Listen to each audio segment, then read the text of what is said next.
ረሱል ሰለላሁ ዐለይሂ ወሰለም ለሴቶች አዛኝ ነበሩ።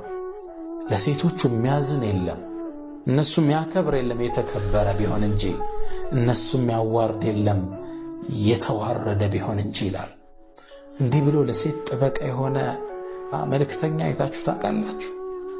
እነሱም ማክበር የተከበረ ሰው መገለጫ ነው። ሴቶችን፣ ሚስቶቹን፣ ልጆቹን ማዋረድ የተዋረዱ ሰዎች መገለጫ ነው ያደረጉት ነብዩ ሰለላሁ ዐለይሂ ወሰለም። ሐታ ረሱል ሰለላሁ ዐለይሂ ወሰለም ለሴቶች ያላቸውን እዝነት ተመልከቱ። አንዳንዴ ይላሉ ሶላት ላይ ይገባለሁ ቁረተ አይኒ ፍሰላህ ብለዋል። የአይኔ ማረፊያ ሶላት ተደርጋልኛለሽ ብለዋል።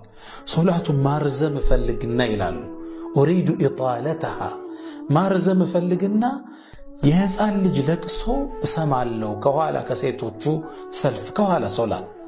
ልክ ይህን ስሰማ ባረዝመው እናት ልጇ እያለቀሰ ስለሆነ ሐሳቧ ሊሰረቅ